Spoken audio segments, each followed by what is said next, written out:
मी जरी बीचवर उभा असलो तरी हा व्हिडिओ जरा वेगळा आहे, कारण एक 10 मिनिटाचा व्लॉग बनवायचा आहे किंवा व्हिडिओ बनवायचा आहे किंवा काही सेकंदाची रील बनवायची आहे.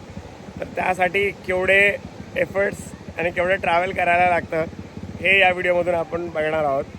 स्पेशली जे लोक फुल टाईम ट्रॅव्हल कॉन्टेंट क्रिएशनमध्ये आहे त्यांना तर बाय हॅट्स ऑफ, कारण एक 10 मिनिटाचा जर व्लॉग बनवायचा आहे स्पेशली ट्रॅव्हलमधला तर त्यांना कमीत कमी 300 ते 400 किलोमीटर, काही वेळेला वन वे असतं पण दोन्ही मिळून मिनिमम 100 किलोमीटर्स पुण्यापासून पकडलं तर ट्रॅव्हल करायला लागतं.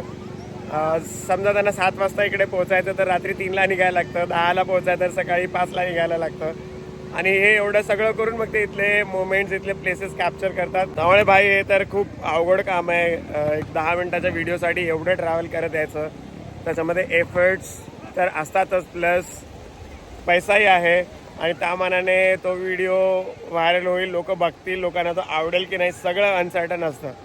त्यामुळे त्यांना खूप सल्यूट आहे जे लोक पॅशन म्हणून फुल टाईम ट्रॅव्हलिंग परस्यू करतात.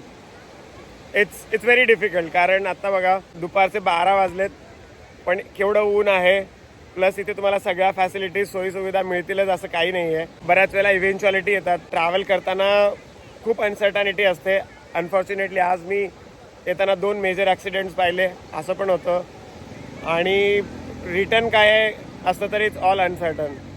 त्यामुळे जे लोक स्पेशली ट्रॅव्हल करतात कंटेंट क्रिएशनसाठी, इंटू ट्रॅव्हल प्लेसेस दाखवतात, फूड हेरिटेज कल्चर दाखवतात, त्यांना हॅट्स ऑफ आहे भाई. तुम लोग, you guys are from a different universe. It's crazy. So hats off to you. तुम्हाला काय वाटतंय मला कॉमेंट करून नक्की कळवा.